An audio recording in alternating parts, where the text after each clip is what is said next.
इस समय ये तस्वीरें देख रहे हैं आप, सीधी तस्वीरें मैं आपको राजधानी देहरादून के लैंसीडाउन चौक पे दिखा रहा हूँ। और ये देखिएगा, बेरोजगार संघ के तमाम जो कार्यकर्ता हैं वो यहाँ पे उपस्थित हैं। और इस समय राजधानी देहरादून के लैंसीडाउन चौक पर उत्तराखंड पुलिस पूरी तरह से मुस्तैद है।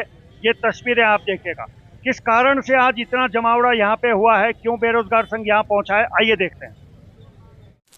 चलिए, हल्द्वानी की घटना के बाद में पूरे उत्तराखंड में इस समय पुष्कर सिंह धामी का एक साफ संदेश है कि हाई अलर्ट पे हमारी जो सुरक्षा एजेंसियां हैं या हमारी जो पुलिस विभाग है वो बिल्कुल मुस्तैद रहे। और इस समय राजधानी देहरादून के लैंसीडाउन चौक पे मैं हूं और पुलिस कितनी अलर्ट पे है इस घटना से आप समझ सकते हैं। इस समय बॉबी पंवार और उनके साथियों को 1 साल हो चुका है। पिछले साल 9 फरवरी को गांधी पार्क के आसपास की जो घटना है उसके 1 साल पूरा होने पे ये देख सकते हैं आप, इस समय बॉबी पंवार और उनके साथी उत्तराखंड सरकार का एक पुतला लिए हुए हैं। लेकिन पिछले 1-2 दिनों से अगर हम बात करें हल्द्वानी को लेके, बनपुरा की घटना को लेके, उपद्रवियों ने जो उत्पात मचाया है उसके बाद में इंटरनेट सेवा पूरी तरह से बाधित है हल्द्वानी में। और इसके अलावा कर्फ्यू लगा हुआ है, धारा 144 लगी हुई है। लेकिन उत्तराखंड की अगर हम बात करें, रात भी जिलाधिकारी देहरादून और एसएसपी देहरादून गश्त पर थे, क्योंकि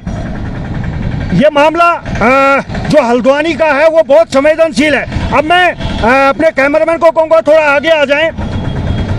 जिस तरह से यहाँ पे पुलिस की चौकसी है, पुलिस के बड़े अधिकारी इस धरने के लिए पहुँचे हुए हैं, ये अपने आप में दिखाता है कि पुलिस पूरी तरह से हाई अलर्ट पे है। और ये देखिए, उत्तराखंड सरकार का जो पुतला है उसको लेके बॉबी पंवार और उनके साथी अब लैंसीडाउन चौक पे ये पहुंच चुके हैं। ये देखिएगा, तो ये सारी तस्वीरें मैं आपको इस समय लैंसीडाउन चौक से दिखा रहा हूँ। तस्वीरें गौर से देखते रहिएगा इस समय। तो इस समय बॉबी पंवार और उनके साथी आप देख सकते हैं अलग अलग तरह की हाथ में तख्तियां लिए हुए। ये देखिएगा, यहाँ पे उत्तराखंड सरकार का ये पुतला फूक रहे हैं। ये देखिएगा, बम के साथ में पुतला जला है। ये देखिएगा,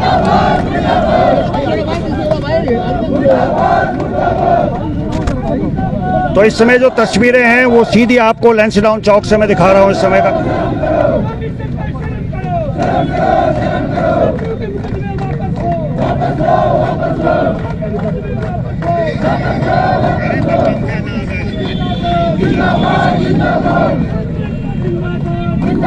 बहुत गलत हो रहा है। लैंसीडाउन चौक से मैं सीधे आपको दिखा रहा हूँ उत्तराखंड सरकार का, देखिए पुतला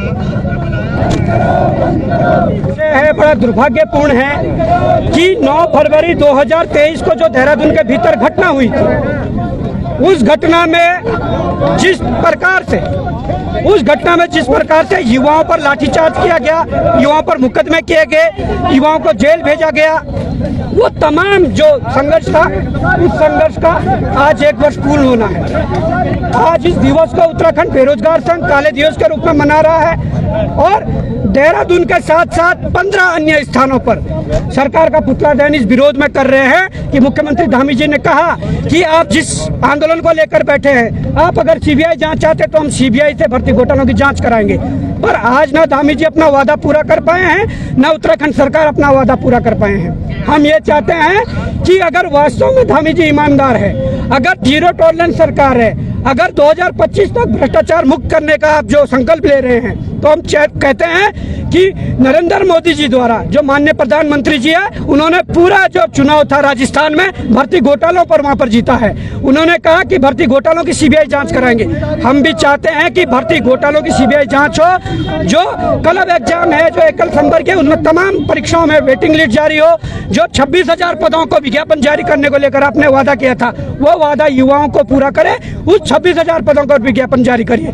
तमाम इस प्रकार की जो अनेकों मांगे हैं, चाहे युवाओं पर लगे मुकदमे, विधानसभा के भीतर उन्होंने कहा था कि युवाओं पर लगे मुकदमे वापस होंगे, पर आज उस सत्र के बाद 2 और सत्र हो गए हैं, पर अभी तक उन मुकदमों पर कोई वापस नहीं हुए हैं। तो हम चाहते हैं कि तमाम इन मुद्दों को लेकर आज उत्तराखंड बेरोजगार संघ ने इस दिवस को काले दिवस के रूप में 15 जगहों पर पुतला दहन किया, और जिसको विरोध स्वरूप आज सभी युवा यहाँ पर उपस्थित, और आप सभी पत्रकार बंधुओं का भी धन्यवाद। अभी आगे की क्या रणनीति है? आगे की सीधी रणनीति है, अगर सरकार सोचे देहरादून, विकासनगर, कालसी, सैया, चकराता, क्वासी, लाखा मंडल, त्यूनी, नैनबाग, डामठा, नौगांव, पुरोला, बड़कोट, उत्तरकाशी और टिहरी। तो ये क्षेत्र आप देख लीजिए, आगे की सीधी तैयारी की। अगर नहीं माने, हमने पहले भी कहा कि अगर सरकार हमारी मांगे नहीं मानती है तो उत्तराखंड बेरोजगार संघ प्रत्यक्ष रूप से बहुत अहम भूमिका में लोकसभा चुनाव में रहेगा, क्योंकि हमने देख लिया है कि अगर हमारी मांगे पूरी नहीं होती है तो लोकसभा चुनाव में जरूर युवाओं के द्वारा जवाब दिया जाएगा।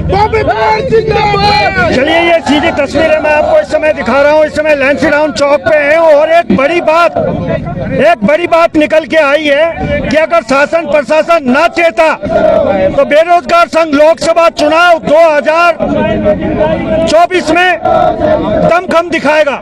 ये बात बेरोजगार संघ के अध्यक्ष बॉबी पवार ने अभी ये पुतला दहन करने के बाद में यहाँ पे कही है।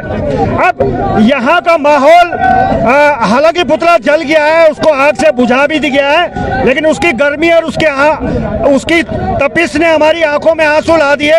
लेकिन वही आंखों के आंसू इन युवाओं के क्या 2024 में वाकई में चुनाव लड़ने के लिए ये तैयार होंगे, या सिर्फ इन्होंने सरकार को चेताने के लिए यहाँ से ये दम भरा है? ये सारा घटना चक्र अभी चलता रहेगा। लेकिन फिलहाल बॉबी पवार और उनके तमाम जो साथी हैं, मैं ये भी बता दूं आप लोगों को, उत्तराखंड के अलग अलग इलाकों में आज ही के दिन कई जगह आज ये पुतला दहन का कार्यक्रम चल रहा है। तो यहाँ देहरादून राजधानी में यहाँ पे जो भी कार्यक्रम चला है वो मैंने आपको दिखाया है, और इससे जुड़ी हुई और भी खबरें आपको दिखाऊंगा। तो फिलहाल बने रहें।